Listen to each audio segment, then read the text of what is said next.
Something's coming. Something hungry for blood.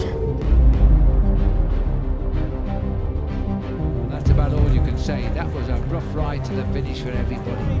Pogacha wins the stage. Behind it. Was that Roglic? That was Primož Roglic hitting the deck. Yes. On the side of the road as we return to the pictures.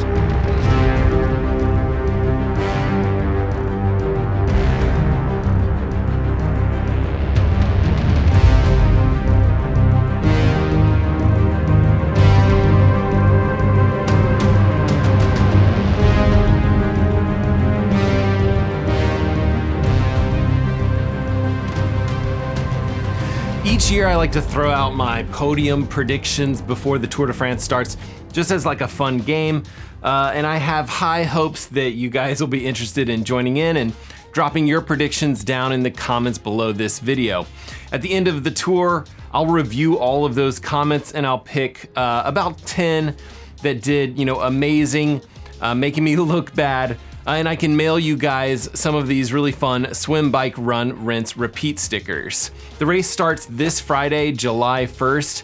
And as is often the case, I actually think the first week of the tour is gonna be a bit crazy. I feel like, those first few days, the riders are all just like a little bit antsy, a little bit jumpy, and there always seems to be more crashes.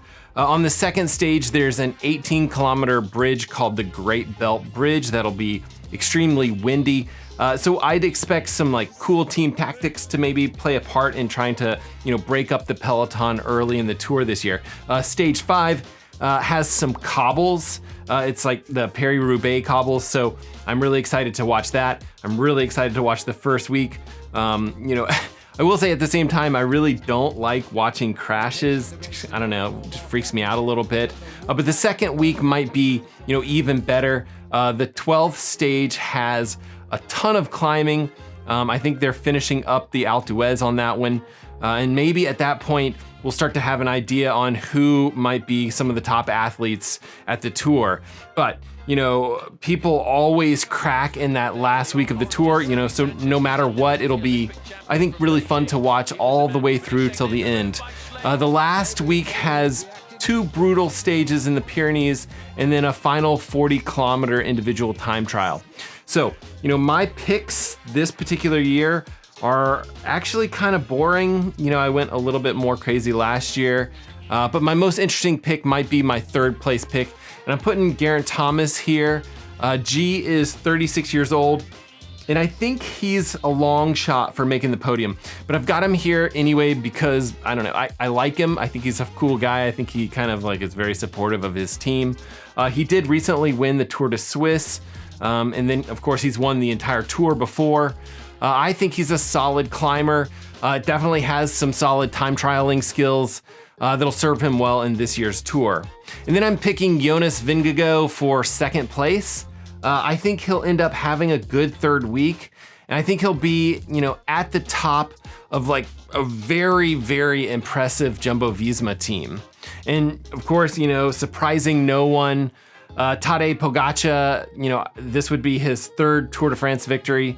And I don't know, he's just really fantastic all around. I think the guy can win on the hills. He can win on the time trials.